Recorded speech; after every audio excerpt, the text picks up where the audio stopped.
Calling all beings.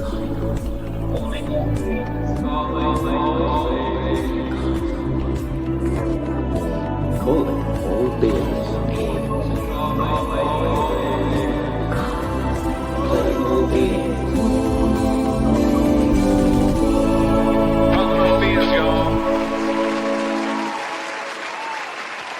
Can I get a amen from anybody out there? Welcome back to Calling All Beings. I'm your host, DJ. And I'm your co-host, Boston Bia. And this is Calling All Beings TCU, True Crime Unsolved. And guess what? Now that Karen Reed's freed, who are we going to talk about tonight? Oh, I'm sorry. We're going to talk about Sandra Birchmore. Sorry about that. Wow. Okay. All right. Rough start to the night here. All right. I do not know where I would like, because I know Trisha can hear me. If you would please text Susanne Cleveland and find out where she be, because she is not here. Yeah, not good. Do y'all have her number? Yeah, I can call her. Yeah, if you would go ahead and call her, and I'm going to bring on our first guest right here. I don't know if I'm supposed to say her last name, so I'll just say her first name. I had the fortune of meeting her at a Sandra Birchmore standout, and she's won the stalwarts, and she's now doing her advocacy on her own, as is Susanne. And I've wanted to talk to her for a while and get her insights and thoughts about the case, as well as Susanne, who's been on several times. So without further ado, party people, put those hands together for Trisha!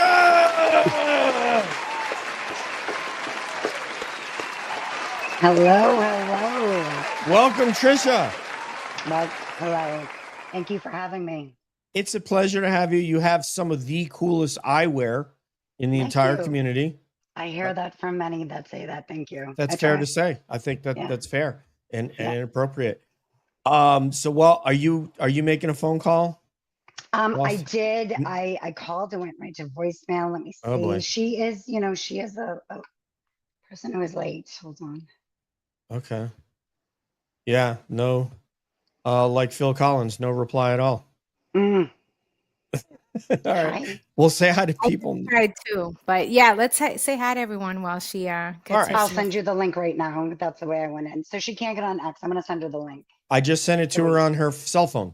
She just sent it on your text. No, yeah, I did. Yeah. Okay. Yeah. Tell her it's from DJ. It's in your text. Check your. Yeah. Is there another? I can email it. I can send it again. Hold on. Yeah. I'm sending it. Everything All right. other Tell than her I Twitter. texted. She needs it in her email. Okay. Does she have a laptop?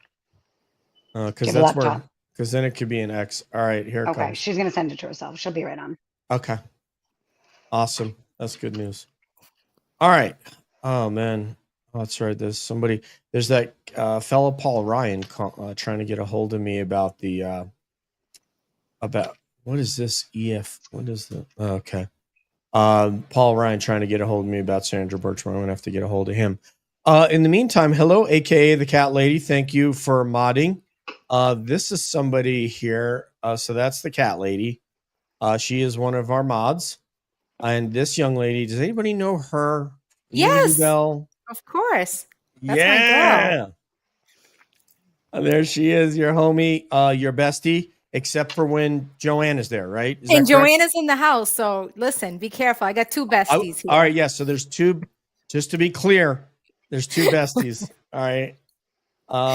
Where's Joanna? Where's she at? I just saw her. Oh, okay. Oh, look who's here. Yes. Whoa, hi, Terry. From Dean College, 29 years on the board of trustees. Terry Robbins is here. And I love Terry. She's great. She's amazing. She is so amazing. much wisdom. This lady right here. Oh, look who's here. All right. All right. Hello, Valhalla. This is the official attorney of Calling All Beings, Valhalla. Or she says it better than I do, but you get it. You get it. It's something to do with Valhalla, Vikings, and retired Massachusetts lawyer. But right now, let us welcome in your homegirl right there, your partner in crime doing this damn thing. Party people, put him together for Susanne Cleveland.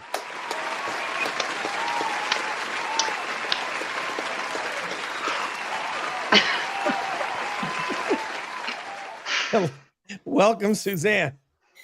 Hi, guys. Sorry I came in a little hot and late. That's okay. We've got AC problems here, so watch me sweat. That's a big problem. That is a big problem because I heard it's been hot in Massachusetts. So everybody, welcome. Coco is here. Let me just say who else we got to say. Oh, Lady Zelda Kelly. Oh my goodness, we still got to work with her on a date to be on her show. So I will message you tonight, Lady Zelda. Hello, darling. Are you all right? So there you go. Hello, governor. So we got that out of the way. Trish is like, why is DJ doing those accents? He sounds really silly. They're fantastic, actually. And there's Joanna. So now I know. Hi, Joanna. And Marie, is that your other bestie? Yeah? Is that her? Joanna and Lulu Bell are my besties. There we go. I love Lulu Bell. She's and great. There's Maria. All right. Hey, Maria. All right. So and Jean, hi, welcome. And now let's get this damn thing going. So I thought I would, let's just pretend we just got to the dive bar and we've just ordered before your meal gets here. You want some, as they say in England, do you want a starter? Before your meal gets here, do you want a starter? So that's what they call appetizers. So I thought as an appetizer, we would start off with that. And then we're going to let you guys just kind of freewheel however you want to go, which is exactly how Susanne likes it. Freewheeling. So with that, so I ordered these zucchini sticks with the ranch, just in case you're wondering the appetizer I ordered. So the latest thing is that can you please detail and talk about the fact that someone in the FBI or Department of Justice illuminated that the fetus that Sandra was pregnant with was not in fact Matt Farwell's baby. So you want me to take this one? Any one of you can start. Both of you going to get a shot. Yeah. Okay. So it's interesting how you say that, we became aware of that factoid through either the DOJ or FBI because it's an anonymous source, right? But interesting how some of the facts have come our way. That one, it on the surface, it is a bombshell. It is a bombshell. It doesn't at all take anything from the fact that Matthew Farwell did it, allegedly. I guess we'll see how the case plays out. But obviously, Matthew Farwell is still a number one monster. Mm-hmm. And the issue of the baby's DNA not matching with Matthew Farwell is, at least in my opinion, it's more about the fact that means there's more than one monster here. Mm-hmm. We kind of know that, but to what extent? We're not going to find out with relative ease, who the possible father of the baby is or was, Mm-hmm. because it was a big deal to get the DNA in the first place from Matthew Farwell. And my understanding is that it eliminates his brother too. And we know who a couple of the other abusers of Sandra, were. They're still alive. They're still Mm-hmm. here, and there hasn't been any real accountability or responsibility handed to them yet. I say yet because I'm still hopeful that others will be punished.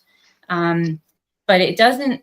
The DNA. I don't want to say it doesn't matter. It doesn't change the fact that Matthew Farwell did what he did and needs to go down in every way, shape, and form. And those who are saying, well, he killed her for no reason or he killed her for nothing, then he killed her to silence her. No, I'm saying he will think he killed her for nothing. He will Oh, think no. that. I understand. Yeah. I'm saying that, the idea that, you did that. And he must be racking his brain thinking, I can't believe I did that for no reason. Now, I mean, we can't really get into the mind of a killer on that level anyway. So let's not even try. But the moving towards silencing and, putting an end to, I guess, the alleged trouble that Sandra was causing by trying to develop any sense of agency and independence during her final months on this earth. That's what it's about. It was about ending her agency, her strength, her voice. It was way more about that than it was about, sadly, than it was about a baby or the presence of a baby. And she should be here to have had the chance to have a life and figure out how to function in a world that was not very kind to her. Right. Yeah. And that also could be a topic of discussion, but what were your thoughts on that, Trish? What was your sort of reaction when you heard that I guess as it's an unsourced, it's not sourced, that he wasn't in fact the father? Yeah, it didn't weigh much for me. I don't really think it mattered much. Okay. Interesting. It was interesting because for us, it was very illuminating because we thought for sure that he was the dad and that was his motivation. His primary, I don't think he would have ended her life were he not the dad. At least if he thought that he wasn't the dad, I don't think he would have ended her life. And so from that standpoint, look who's here. The legend. Jen Root, what's up? Yes, hi Jen. Jen Root, another legend. There's so many legends in here. Look at this. We got Leanne Bravo and Dennis and Terry, Coco, Lulubelle, Joanna. I mean, there's just tons of you in here. They're all here. The whole gang. Boston gang. Brandy's here. What's up, Holmes and Ross? We have some great support out there. I'm not surprised. We do. All right, then. There was one other thing that I was going to ask you guys that just popped into my head today. How do we know when the first time, was it something that she told a family member that Sandra was actually taken advantage of by one of these officers? That we know that it was like 15 as opposed to 14 or 16. Not that it matters, but just I'm curious, what's the source on that information? I'm gonna jump in with that. I don't. Yeah. So we don't necessarily know outside of the very full throttle investigation that the FBI did in going in the Wayback Machine in culling through the messaging and the conversations that she was having, which were really distressing conversations, mind you, that she was having with Matthew Farwell, going down memory lane. And sort of, I don't know if it was an enticement or it was just sort of how they communicated regularly, but it was in 2020 that she was referring to those dates and having a really thorough discussion about them, which was disturbing. I don't think that there was anything that came out about discussing with a family member other than, she talked to her family members about what was going on in her life and her romantic interests and that she had a relationship with a police officer and that it was complicated, and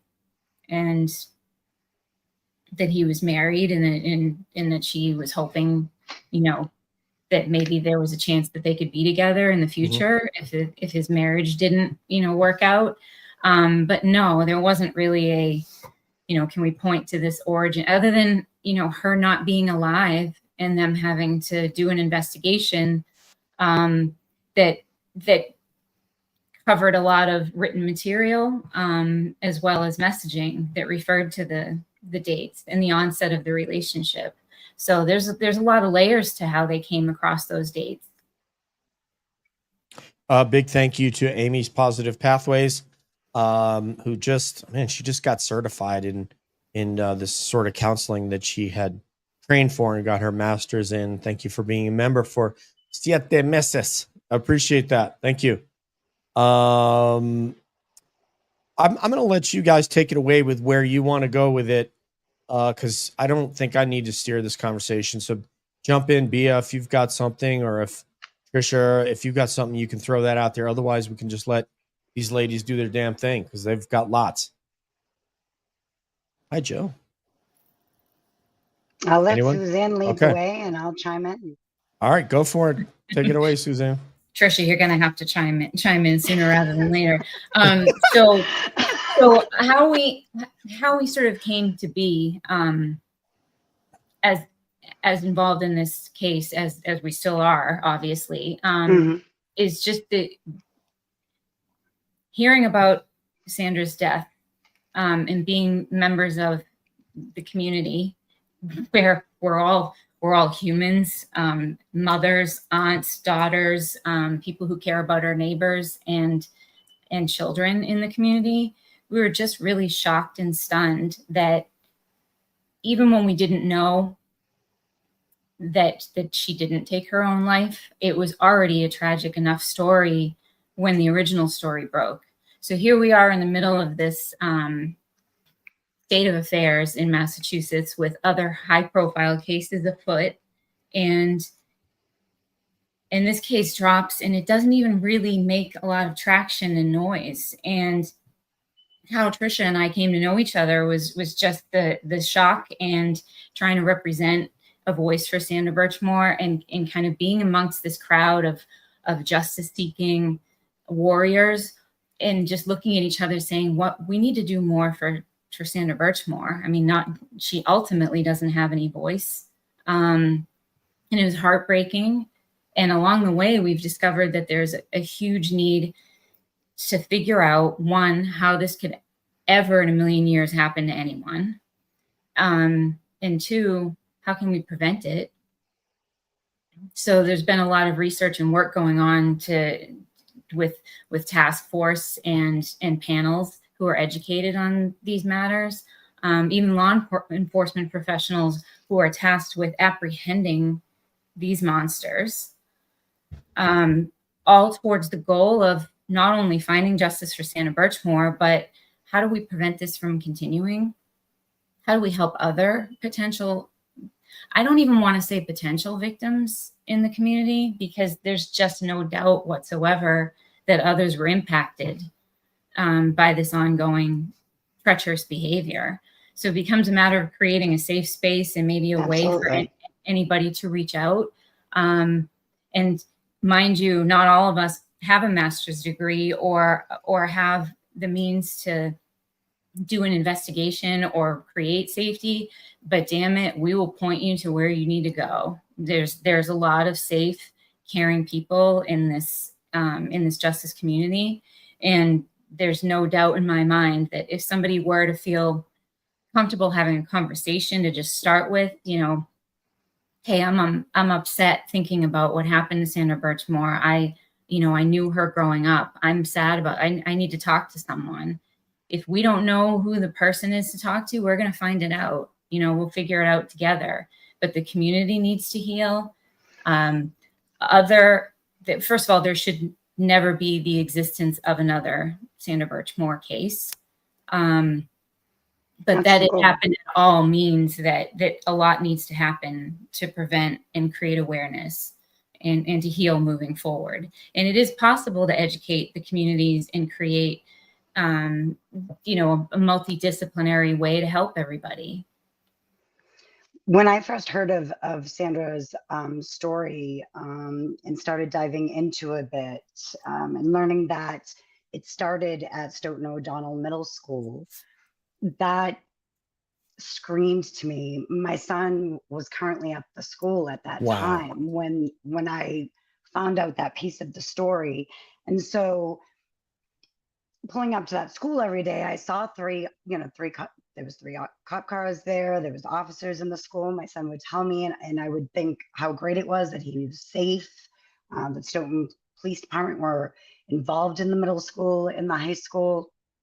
And to find out Sandra's abuse started in Stoughton O'Donnell Middle School floored me. It floored me as a parent. It floored me as a member, a community member in Stoughton. And it brought a lot of shame to me that I didn't know. And I asked myself, how many others didn't know? And I thought I should know about that as a parent. And that just, there was a moment there where I just asked myself, what was I going to do about that? And that's when I found out about the first standout that I attended in November of 2023. Wow. And just felt compelled to show up and try to give Sandra a voice. And, to this end, because Coco's bringing it up here and both of you have alluded to it and I've discussed it before, what do you think about that a parent of the Explorer cadre accompanies kids on all training events, that there's no, and it's crazy to say this as we say it, because we're saying, okay, the kids are not safe with police. It's which is like, wait a minute, they're the ones that protect them against predators, right? Correct. But the FBI agent that came on, he was on with Mike. He was on with that guy, Todd, the former MSP guy. Can't think of his last name right now, Todd. It was around the time of the Enrique, that Enrique's unaliving. McGee. Yeah, Todd McGee. There was an FBI agent that appeared a couple of times with Todd McGee, and he said, my kid don't go anywhere alone. When we're doing scouting, either Boy Scouts, none of these guys are alone with my kid. So that's how it goes. So what do you guys think about parents of a cadre member required on all events so that guys and gals are not alone with these guys? What do you think about that? Well, I'll jump off for part of that. And if Trisha has any input, obviously go for that as well. But they never were supposed to be alone and one-on-one. The biggest issue, and I'm not saying, hey, let's, not rule out the Explorers program, because clearly it is, I don't know if defunct is the right word, but certainly as it exists now, or with the problems that have been prevalent for so many years, it can't continue the way that it is or has been.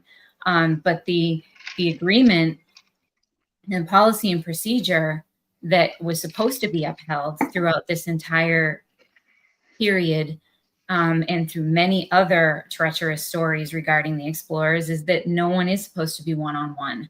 Ride-alongs are not supposed to happen without another law enforcement professional or another, they just weren't supposed to be solo rides.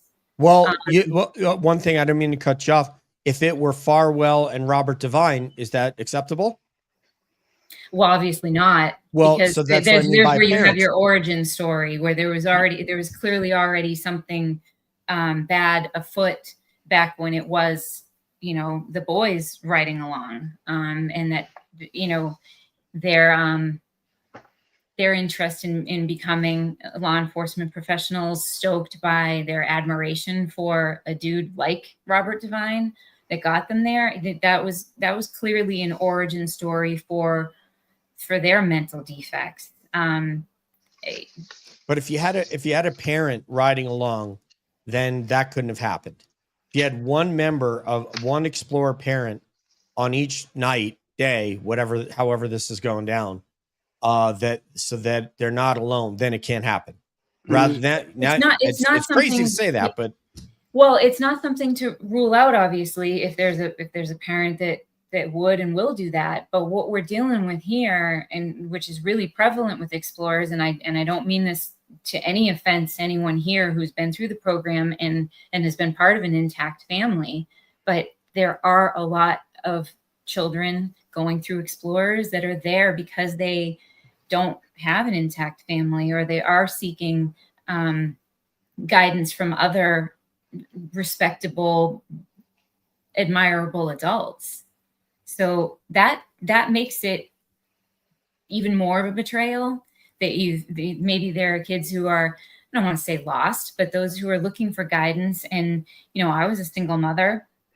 My daughter, part of what got me involved in this story or this case, is just realizing that holy shit, this girl looks like my daughter.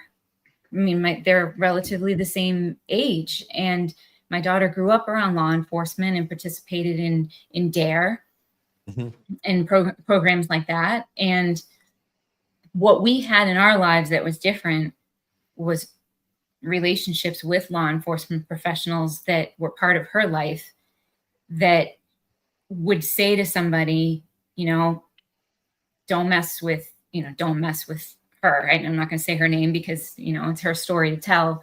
But she said, even if there were somebody who was going to behave inappropriately, which she did not thankfully encounter, she had a stepfather or cousins or uncles that would say, you better stay the hell away from her, or you got to answer to us. Nobody should really need that extra layer of protection. It should be embedded in the programs and the resources themselves, that there shouldn't be any loose ends like that. And there shouldn't be, but here we are. The very nature of the position is called law enforcement.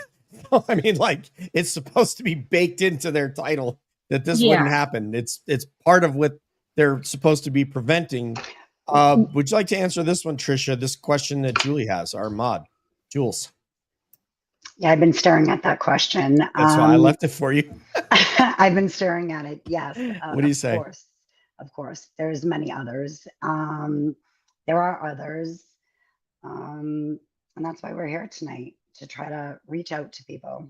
Even within that department, do you have intel that there were several others that were victims of the Stoughton police officer explorers? Yes, you do. Yes, that is correct. Okay. Well, so we both had conversations with individuals, whether at a standout or even, you know, dive bar during downtime, during just friendly, you know, conversations, maybe even through social media, where somebody has identified as being harmed or affected in some way.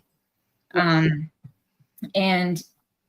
we've even, at least I think both Tricia and I have met people who identified as being in recovery from some type of abuse, and just felt that that it was a safe space to bring up the subject and say, boy, I'm really glad y'all are here to start a conversation, because I was feeling a certain kind of way. Crowds are intimidating, but you seem approachable. And that's exactly the kind of dialogue that we both want to start, or many people want to start, is to just identify as a safe person and say, I'm so sorry that you've had an experience that brought you here, that made you interested in her case, because let's face it, it's a grueling, difficult, sad, upsetting case. If somebody is showing up for it, there's a really good chance that they're struggling with something themselves. And I found that a lot in talking to people. Some people are affected just by knowing that they grew up with her and were in, you know, a classroom setting or sports with Sandra, and felt survivor's guilt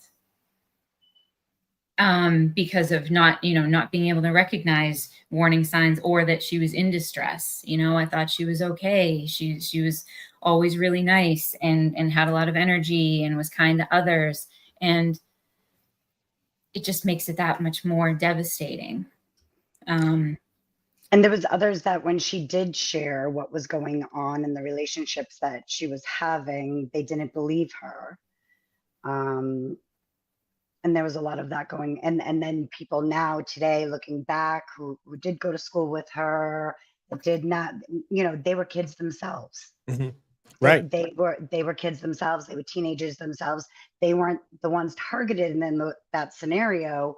But going through high school, you know, they couldn't see it. So, and they struggle with not believing her or giving her a hard time in school or whatever the case may be. Yep. That podcast by Kirk Minahan, they found at least one girl that they interviewed that said that she knew that I don't know if she had a kiss with Divine, but there was something Correct. in the laundry room. So that there was certainly it was in a closet. At Stoughton O'Donnell Middle School. Yeah, there you go. Very clear to me. That was part of the story that really floored me. Because my question was, how did not others notice? Well, like I said, because within administration, the day-to-day, because that's where the relationship essentially started and took place, was during those hours where they could have access.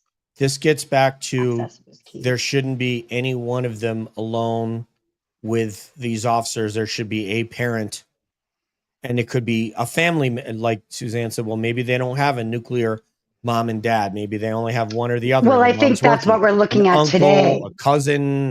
We have more vulnerable somebody. children today, and that's Yes. what they target as vulnerable children, Yeah. broken families, addiction, abuse, pre-existing, vulnerable. They know who to choose. And apparently Coco wants to know, because of the effort required, how dirty was Timma's toilet that it took him that long. So I think, Timma, you're going to have to roger up to that. I don't know how dirty it was, but it's okay. You know what I mean? Everybody's got toilet duty. No pun intended. We have But a I couple just other. want to add to that. Please. Yeah, go ahead. But in a school setting, you wouldn't expect a parent to be walking around. So in a school setting, that means that there's teachers that shouldn't be allowing the children in the hallways by themselves to have even the opportunity to get into a closet with a cop. Like, you see what I mean? Like, you can't just say the parents should be walking around school too. I mean, we wouldn't let our kids We're not leave the allowed. house. Right.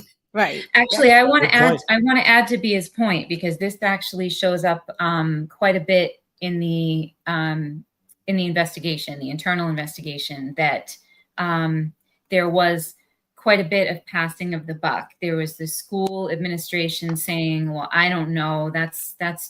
So Robert Devine was able to hide a lot behind the whole, well, this is his program. This is something that he set up. And he would say that my program's independent of the oversight of blah, blah, blah. And the school would say, our programs are separate from his. This is Devine's thing. You've got to check with the police. And he would tell the police, oh no, this is separate. So there was a lot of plotting and scheming in order to make it so that no school administrator was thinking about having these awkward conversations, and nor was the police department, because they already had some issues going on and some problems afoot with their own, shady dealings. The Stoughton Police Department was still in recovery from a full-blown, RICO case that was waging on for 10 years. Correct. When Robert Devine was able to slide in as soon as and I say slide in with purpose,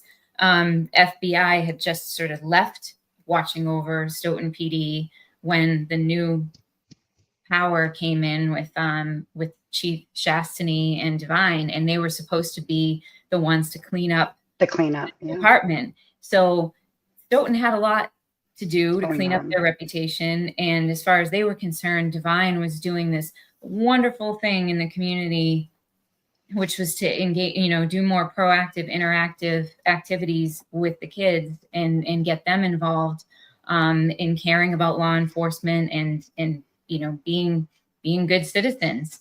But there was no oversight, and the explorers are supposed to coach and train and give everybody directives about the not being alone in rooms or not being in cars alone. But Devine he plotted and schemed. He was able to get around that. Oh, don't worry about it. I just got to talk to this kid about this activity. We're doing they did active shooter training through his Explorer program, and it was his job to rally all the kids and get them together. And they went around and picked up the kids to bring them to this.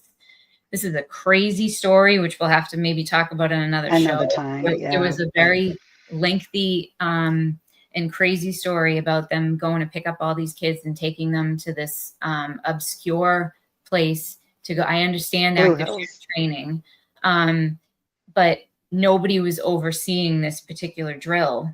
And these were 12, 13, 14-year-old kids showing up in the middle of nowhere, or just on some space to do active shooter training. And it seemed more like a hazing activity to keep the kids in line. So they were learning this valuable insight about how to protect yourselves from an active shooter. but they were scrawny little kids in right. t-shirts being shot at with beanbag bullets and paintballs. So after they had this exercise and the kids were brought home from this, they had welts all over their bodies and were, you know, putting ice packs on their little arms. And the parents were just like trying to put together what happened. And they just, I was a kid once, it was quite a long time ago, but I probably would have had a sense of bravado or obstinance about, well, yeah, you know, shit happens. We got rough, you know. But to me, it was more than that. It was a scare. It was a scare event. It was a way to let the kids know that, you know, we can do this to you and we can drop you off and your parents aren't even going to ask why you're covered in welts because you signed up for it. And your parents signed off on the disclaimer, you know, what do you call it? The thing that says if anything happens to you, it's not Stoughton PD's fault. The waiver. Yes, the waiver. Yeah. It's examples like this. The waivers were all, you know, being overseen by Robert Devine. Like, how scary is that? I was just going to say that. I mean, it's interesting to see all these things were played out by Robert Devine. He truly was the mastermind behind a lot of this, as well as we know the abuser to the Farwell brothers. Yeah, I forgot about that's a whole nother component to this. What I was going to say is that having been someone who wore a uniform for 21 years, I know that people can put a lot of value on that may not be warranted, you know, just by virtue of wearing one. So those guys, when you take a predator like Devine and you place him in that uniform with their hat with the little eyes pushed down and rolled up at the front and the whole 9 yards, that overdone kind of fakakta hat that they wear. People are going to, even school administrators, are going to be like, oh, these kids are safe, man. They're safe. Look at this guy. You know, he's all got, you know, he might have his tactical vest on. He's got his club. He's got his taser. He's got his weapon. He's got a belt full of stuff on. Kid is as safe as in his mother's arms. And they don't realize that is exactly what this guy's counting on, is that you're not going to be looking at them. And by the way, we do have questions for you guys. I just want to go off of that as please. well. Please, Joe Gorman, you know, he's another Stoughtonite, and he was, you know, saying in the chat, I could see that it's sad to hear about Robert Devine. He's seen him throughout the community and respected him, and that's the thing about these groomers. They're charming, and that's yes. You think that they're great citizens. It's a whole charming. It's an act, and that's how they ploy and scheme. And the uniform, the parents, the uniform. It's a big, you know, big having discriminator. access. It's the Correct. Harry Potter cloak of invisibility. Correct. Because they thought, no, she's not in. Not only is she's as safe as she could be, or he, in this case, because he's I don't know what rank was he then. Was he assistant chief yet, or was he just? He was deputy chief. And yeah. He was deputy chief, and he was given, you know, as explorers, was given to him as an assignment to sort of to beef it up and to make the department look better. I'm going to go ahead and speculate that Devine wasn't right in the head back then, because I don't, you know, it's just, how do they make these choices? Who knows? But no, you know, grooming wouldn't be effective if everybody came out of the gate wearing a big P for predator on their chest. You know, Sure. It's the hiding in plain sight, and and even They groom the parents as well. Well, and to your point, DJ, about the uniform and all the bells and whistles, these guys added shock and awe to it. I mean, when you talk about the Farwells, and I know one of your mods talks about the military aspect of it. They were coming in and doing demonstrations with you know, explosives and the dogs, and also you've got that aspect of it, and that's really exciting. I didn't have that shit in my life as a teenager. We would go stand like on a hut playground somewhere and learn about, you know, stranger danger and bake in the sun and do next to nothing. These kids were having explosive demonstrations and demonstrations with canines and active shooter training. It was kind of exciting stuff. Let's get all three of you to react to this one. Trisha, Bia, and this is from Perry and Sue. So why don't you start this off, Trisha? Let's see. I'm going to try and cover. I can't believe so many cops are willing to try to cover up. Yeah. Why? So what is your reaction to why would those guys want to cover for someone who it appears doesn't deserve to wear the uniform? Why would they cover? Well, I mean, there could be several scenarios. Involvement. No, Also- but from the trooper side, you're the investigating officer. Let's say you weren't involved. Yes. So Fanning's. Yeah, or Bukkake. I think there's a bigger picture here of what's going on. I think this is something that Susanne and I agreed with very early on, that there's a systemic issue going on with child sex trafficking and grooming of children. And I think it's happening on a bigger level where Mass State Police are aware, politically they are aware, Morrissey is aware, and that would give them investment. I think Sandra became a liability at one point, and a liability to many.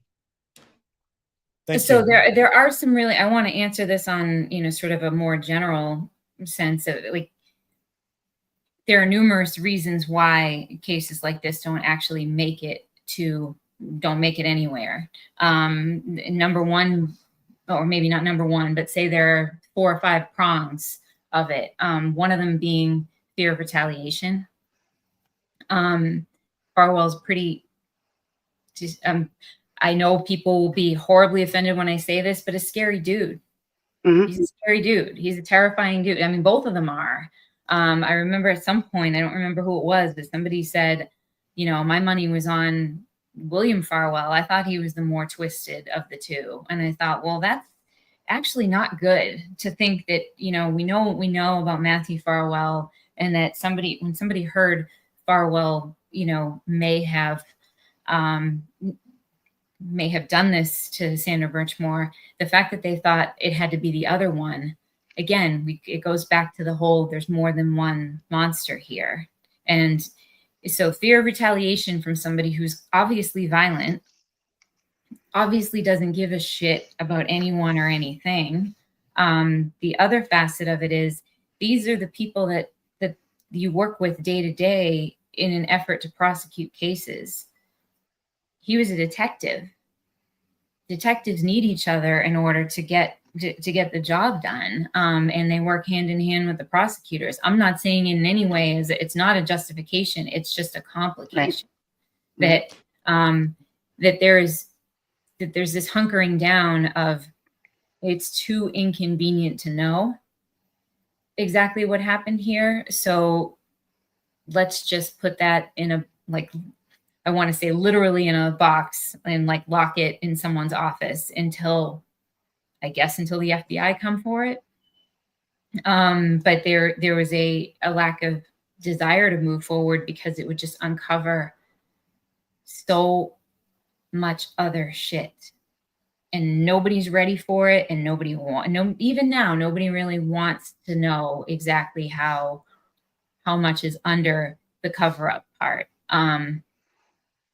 Now that we've all done our online sleuthing thing and we've seen what Matthew Farwell looks like walking in and out of that apartment building, and we know the details of how Sandra was found and the extent of the relationships, and it's not relationships, the abusive relationships that were going on. The fact that we know all that, and there was at least 6 or 7 other law enforcement professionals who saw all that too and had to say, yeah, no, boss, we're not going to move forward with this one. Like, are you shitting me? how even not even a cursory look as to how this girl could have ended up in so much pain and so much trouble, that was the only alternative. That there wasn't even really a full effort to look at that part of it. If she had died by suicide, which we know she didn't, why wouldn't there have been an effort to figure out how the heck that happened? And what was going, and then when they actually could see that there were multiple types of really serious abuse going on over a long time, even then they didn't move forward with apprehending anyone. It does make you wonder what their motives were, because not everybody can be as bad as the Farwells and Divine and Josh Heel and our fifth, maybe will never be named military recruiter, because these are all part of the case. They're all part of, record, if you will. I hope we do get to find out who all the scumbags are and bring them to justice, because if they're out there and they get away with it, it's not very likely safe to whatever community they're still working in. Why did those troopers see fit to let a Stoughton cop walk on this? I think it comes back to they work too closely with the Norfolk County DA's office. These officers are, they take over, they work hand in hand with them. And then it comes back around to Jen's point at all times. They can't investigate themselves. That's the issue. You have, when there is a crime against or an alleged crime that an officer has committed, they should not have other closely working, investigators that they work closely with investigating them. There needs to be an independent agency actually taking a look at these things. So again, I think it comes back to they can't investigate themselves. Well, let me rephrase it. We're going to put you in uniform. You're a Mass State Trooper now, and you're embedded with this office here. Why would you want this guy to be in you? To wear essentially, I know they don't wear the same uniform. Why would you want this person to have a badge like you do if you know he's a criminal and you believe that he murdered this girl?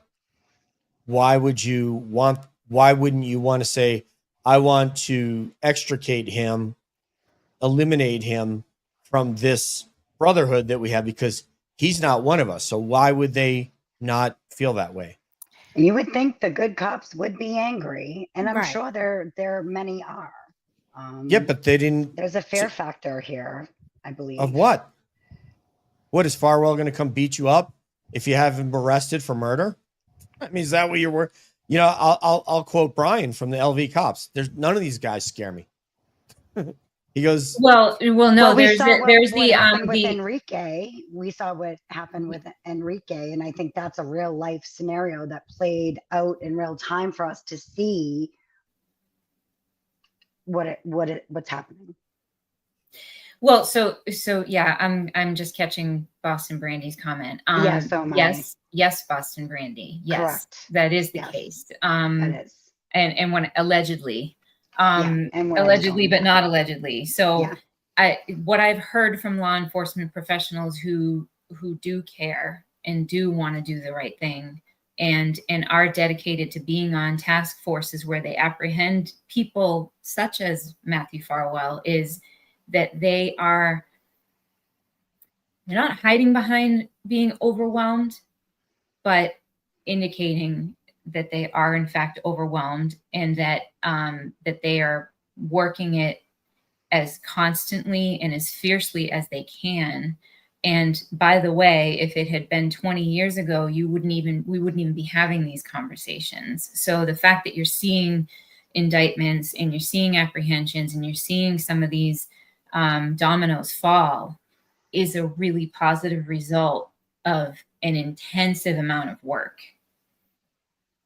And I have to believe that is hopeful, that these dedicated multidisciplinary professionals who are in fact trying to stop the bad guys, they live and breathe it, and they want to, but they're up against a lot, just in terms of the sheer magnitude of the task. which is, I hate to bring up another question on a panel where I'm answering questions, but why is there such a demand? Like, why is there such a market for this type of behavior that any law enforcement professional is so tasked with having to stop predators? I mean, it's unfathomable for me, and I'm I'm just trying to create awareness and trying to help create some healing. But they really do have the deck stacked against them. Yeah, but that doesn't wonder why it's like that, you know. But this case is not indicative of that, Susanne, because they didn't have the deck stacked against them. They knew what happened. They hid text messages and they facilitated basically the exculpation of the criminal is what they did. So it's not a resources issue. See, like, to me, when you're part of something elite, I want only the elite around me. Now there's going to be different levels of elite. Like with when I was doing what I was doing in uniform, I wanted to be among the elite and belong there. And there were certain standards. These guys, it doesn't matter if you're elite or not elite. You could be a criminal, but just because you went through the academy and you put the badge on in the uniform, I'm going to protect you, even if you kill this girl. I mean, that doesn't make sense. I would want you really in jail to say, you're not one of us. Matt, Billy, Robert, you don't belong with us because you're not a law enforcement officer. You're a criminal. Okay, but let's address that, because I'm gonna say something really controversial and horrifying for most. That it wasn't isolated. There are others. We don't know how many others. So we don't know. I mean, at a glance at looking at the indictment, paperwork specifically for Farwell, the world would be a better place if we could just isolate it to him being the only monster. I'm sensing that the quick action to bury this and to, put it under the rug and to say nothing to see here with 32,709 text messages is motivated by the fact that it is much bigger and more vast than just those couple of random assholes. Yeah, I'm sure it is. I only have them. If we were to have an experimental group, like I could call the larger cadre of the control group, and this is the experimental group. The experimental group failed. I mean, they covered it up and they didn't want to be elite, and they facilitated them perhaps doing it again. Divine might be doing it again for all we know as an attorney. Worried and pissed off, says lead investigator, and most of the cops in Brian Walsh case are the same as the ones involved Sandra Birchmore and Karen Reed. Constitutional rights violated constantly, etc. That is faux show. We got about 20 minutes left, so I want to give you guys the floor to just illuminate for the audience anything that you want, because you know a hell of a lot more than we do. And I'm sorry, Kioka, that you hurt your thumb and that typing is going to be a challenge. I don't know if you can use this talk to text, but anyway, thank you for coming in. I hope it gets better.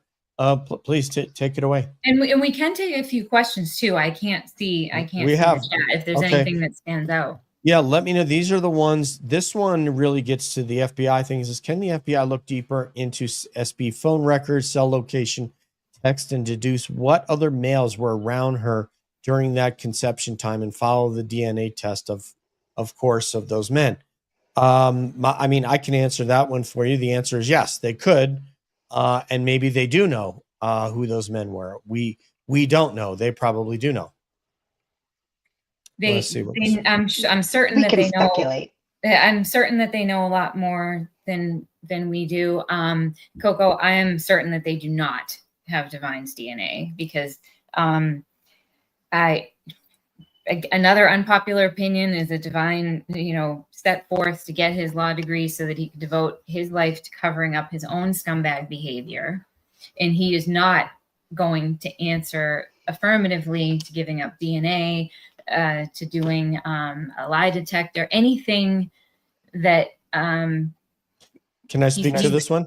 He's fighting for his own right to be a scumbag right now. Can I speak to this one?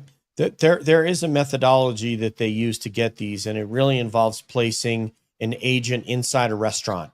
Bartenders can do it with a beer glass. They will switch out your beer glass when you go to the bathroom. Cigarette is one if you're a smoker. There are forks, spoons. So basically, they will use basically someone going to a restaurant. So I wouldn't say for sure that they don't have Divine's DNA. It was a question of how creative he was. And after a few drinks, guy goes to take a leak and they switch out his beer. There's lots of different ways that they can do this, but a lot of it revolves around eating, following them with when they go to Starbucks, you know, and they get a cup. And there's a lot of, I'll just say there are ways that they do this. Let's see. We talked about Tim's toilet.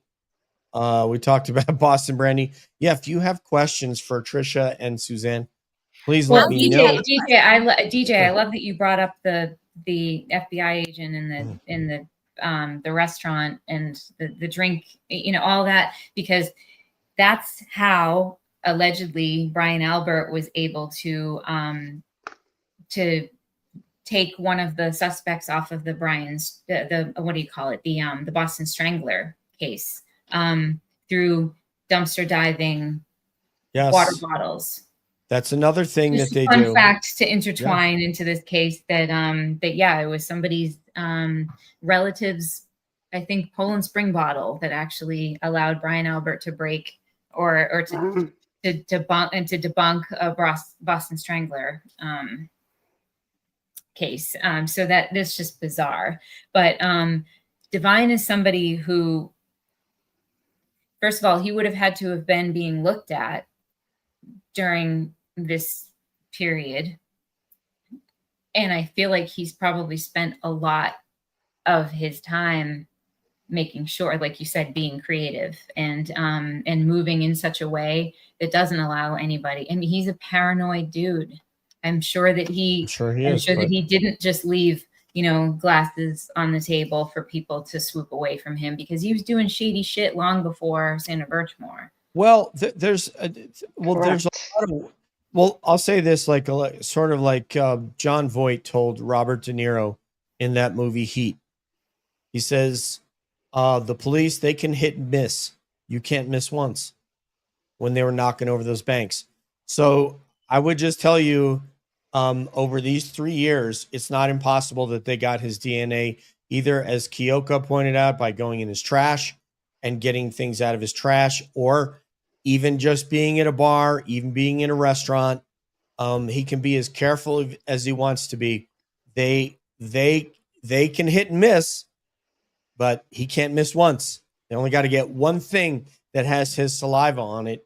And I suspect they probably have that. I would suspect that. Your lips to God's ears, DJ. Let's hope they do. It's been done. I mean, this is a methodology. This is not something new that they do. It's, you know, this is. I do have a question. Why do you think, since he was arrested at the end of September, that his hearing just keeps getting pushed off, and now it's the newest date is August? Like, what do you think? Like, my personal theory is that he must be in there, you know, possibly talking, making deals. Yes. But, you know, do you have any thoughts of why he hasn't been, you know, just keeps kicking the can down the road?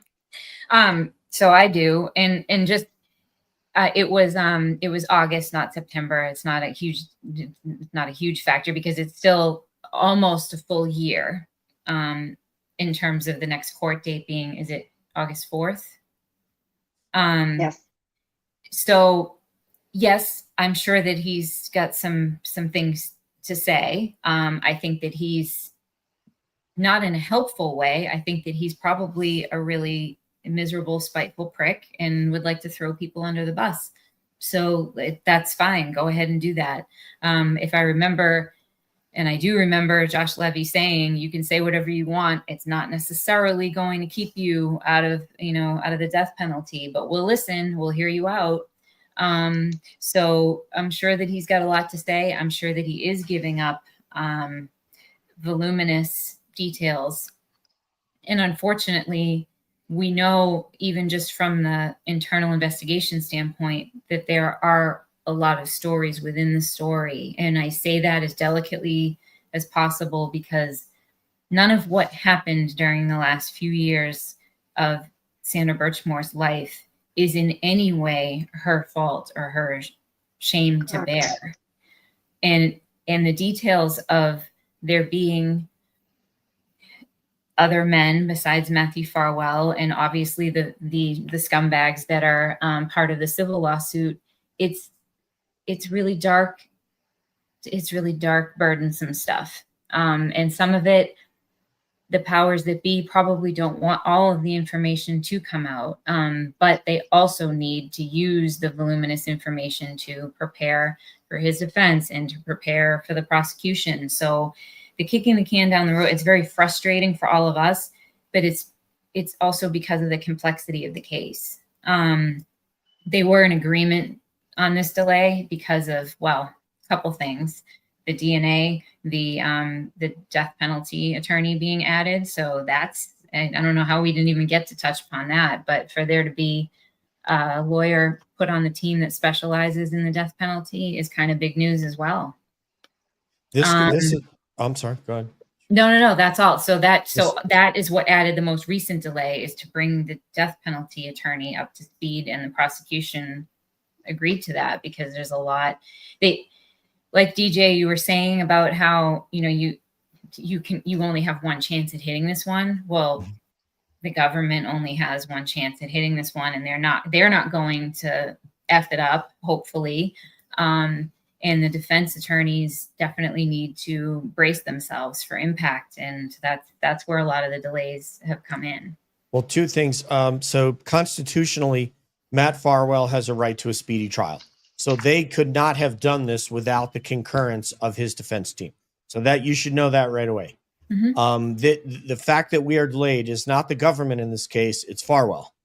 So that, and his legal team, they're just happy to continue to, like Susanne was alluding to gather evidence, to do whatever they need to do, because it's his defense team. He has the right to a speedy trial constitutionally.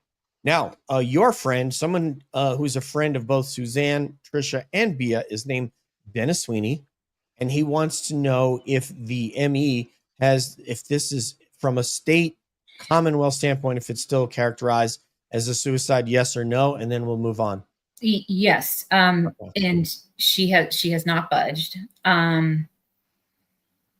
she has not budged. Yeah. And Brandy's fired up tonight. She typically is. I know you guys are surprised. You guys are very surprised that Brandy's fired up. I realize that this is kind of, I would you guys not expect just her grab a any other hold of way. your table. Yeah. Add a character. That's the only Brandy I know. Yeah. Hello, Standing Stone 1776. Heard the DA has not changed. That is correct. But it would be the medical examiner, and her name was, I put the entire name out there like 4 or 5 months, 6 months ago. Maria something. She has like Del Capo Martinez. Maria Del Capo Martinez. Is that it? There might be a fourth name in there, but I think it's Del Capo Martinez. I think you're right. Maria. Yeah, I even found it. It ended up, someone gave me her LinkedIn, and I found her LinkedIn. But yeah, I think it's something like Maria Del Capo Martinez. You should be ashamed of yourself. And the reason you should, ma'am, is because Dr. Michael Baden, who's like about 90 years old at this point, since the OJ trial, still doing this type of work, came in and found the most fundamental of all things that could inculpate somebody that they have been, that they're guilty of choking somebody and breaking the highway bone. And then Dr. Spock, on behalf of the Department of Justice, came in and said the same thing. So obviously, you are really not bad at your job, but you let them talk you into this. And now you're going to have to be saddled with this for the rest of your life, which really sucks for you because you played ball with them. Don't let these guys come in and tell you how to characterize someone's death. You write it how you see it. And then if the heat is too much, get out of the kitchen and go into private practice is all I can tell you. If not, they could likely get his parent or siblings' DNA. That's another great point. Terry says he just got a new public defender from Tennessee. That's right, Terry. Awesome. Dean College. Always got an applause for you guys are not applauding Dean College of Franklin, Massachusetts. It's been there since 1865. Come on. We love Terry. We love Terry. We do love Terry. She's fantastic. And Dean my College. Okay. Yes, and great. Dean College, but we specifically love Terry. Terry. Okay, Terry. And the Dean Bulldogs. All right, the most disturbing thing for me is the culture and silence. How many were compliant? Were there any that tried to alert others? They were ignored. So many questions. Do you guys have any information that would say that police officers were trying to sound the alarm bell against these guys? Are you aware of any good? And I'm sure there are good Stoughton officers. So let me just put that out there for Stoughton PD. We're sure that there are really awesome, honest police officers at Stoughton PD. But are you guys aware of any from that time frame? So I have been actually spending a lot of time on this topic to try and figure out where the wounds are and maybe how to stop the bleeding. There are definitely some officers coming out of the case, the internal investigation, who have ended up not okay in some way, if you will. You're not necessarily going to see it shouted from the rooftops how many people transferred, how many retired, if anyone died by suicide. We had some suicides, yeah. Whether anybody has succumbed to the perils of substance abuse and alcoholism subsequent to this investigation. Mm-hmm. There's a lot going on there. And I have actually tried to talk to a town official or two to say, what, if anything, are you doing in terms of crisis management and a task force to actually make sure everybody's mentally well so that they can move forward into protecting and serving in their community in a way that is not dictated by the demons of this case, because that's got to be a really hard thing to overcome, whether you did everything by the book or not. And we know that some have not overcome it, that there have been losses, early retirements, substance abuse and alcoholism issues. It's just, I'm not trying to denigrate Stoughton PD at all, but the wounds and the suffering is real. We want them to be healthy and okay to move forward, because there are plenty that just want to protect and serve. Absolutely. Yeah, I know that there's a lot clearly still have some problems if people have left quite a few transfers and definitely some untimely passings. Still waiting for the boxing video they claim to have. Yeah, that boxing video they claim to have with Enrique that they showed his family was obviously, for the dummies out there, it was the one that he did boxing training and didn't get killed. So just in case you're wondering, newsflash. So they're going to show you, we're still waiting for, Kelleher's ring camera video. We're still waiting for an unedited Sallyport video. That's probably where the video of Garcia is probably in Fort Knox, in Kentucky, in the securest vault they have, like 75 feet underground. Let me interject this while we're talking about video, while it's fresh in my mind in reference to Sandra Birchmore's case. I was just looking over my notes again before coming on, and with regard to the video, the infamous video with Matthew Farwell walking in and out, wouldn't you know that there were a couple MSP and of course Colleen Crawford coming to gather this entryway video and go through it, and they were having problems finding the part with Matthew Farwell because there was a 13-minute timestamp issue with the security camera. And these are just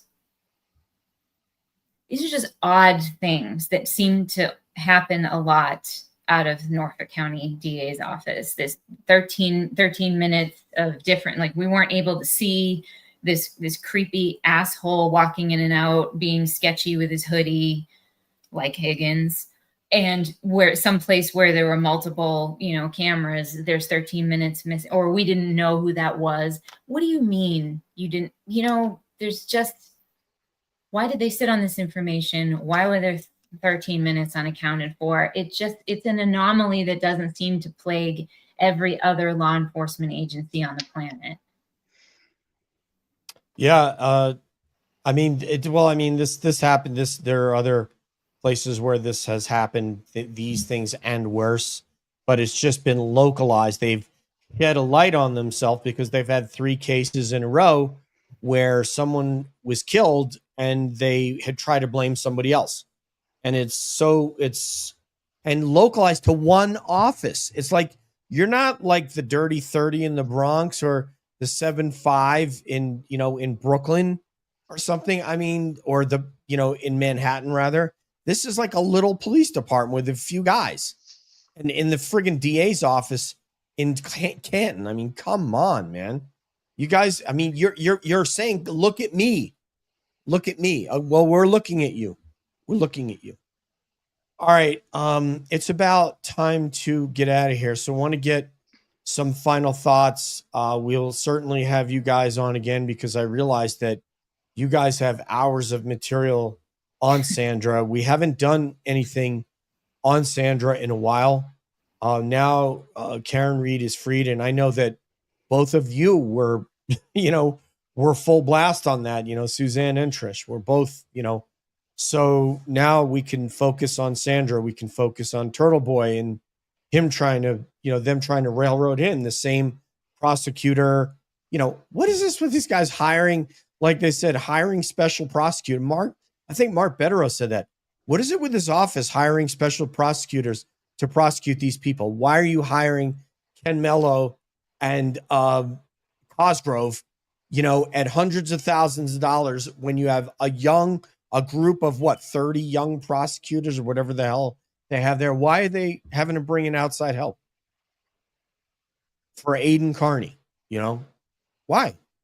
Well, with regard to these cases and the complexities that surround them, I'm going to say not specifically about Aiden, of course, but just about the commingling of these cases. There is organized crime, sex trafficking, a besieged, awful, repugnant DA's office that has a big fat toe in all of these cases. Unlimited resources, which I guess not unlimited because they are literally coming out of all of our pockets on the screen, except for you, DJ, because you're out of state. But literally coming. Well, actually, there's federal too. But so you're right, $500,000, right? But so that, and there are obviously bad actors we don't even know what the top is. At the top of this heap of shit, there are obviously some bad actors with very, very deep pockets. That's why. I don't want to answer Derek's question. Derek, I don't know that they are bringing in a special prosecutor. If you're asking to prosecute Farwell, I mean, there are special prosecutors already there were 2, Mello and Cosgrove, that are prosecuting Aiden. Cosgrove is a retired judge that they brought out of retirement at $200,000 a year to prosecute Aiden. And in the case of Sandra, I mean, there's absolutely no reason why you would bring in a special prosecutor when they have probably a cadre of extremely talented federal prosecutors that will eat him alive with the evidence that they have. And he knows that. So with that, final thoughts, Trisha. Thanks for having me. Thank you. We're finally coming on. Yes. Yep, and we'll see you next time in Massachusetts when I'm out there. I look Boston forward Beer. to it. Sure. Absolutely. We'll do another meal food. We're going to do it again. So many meals. So many meals. Yeah, but hey, you know what? Ours is, you just come and buy what you want to eat and buy the beer that you want, and there's no price tag, and we they'll always beat you. have fun. Yes. Yep. Well, Yeah. I just want to say thank you, Trish and Suzanne, for coming on. I think we definitely, like somebody wrote in the chat, we need to keep the pressure on, and we can't be silent. So let's keep talking about it. Thank you for coming on. Trish, you did amazing. I know I this was appreciate your it. first I time. was So super thank nervous. But see, I told you this is just like a FaceTime. So thank you Just for hanging coming out. on. Yeah, we're just hanging out. So thanks again, ladies. We'll be in touch, and yeah, let's keep spreading the word. Thank you. It was an honor to have you guys on. Thank you. And yeah, we're gonna have to save it for later. That's what Eddie Vedder is playing on the guitar right now. But we do need to do more Sandra Birchmore work, especially as things start to heat up. And like what Maria said here, you both did amazing. True that. Thank you. But yeah, we need to do more work with Sandra Birchmore. There's lots of work to do. Yeah, that she not be underrepresented. So whatever you guys can uncover and help out this investigation, I'm sure will be appreciated. So on behalf of Tricia, Suzanne, and Bia, this is DJ saying peace out, one love, and we will see you down the road.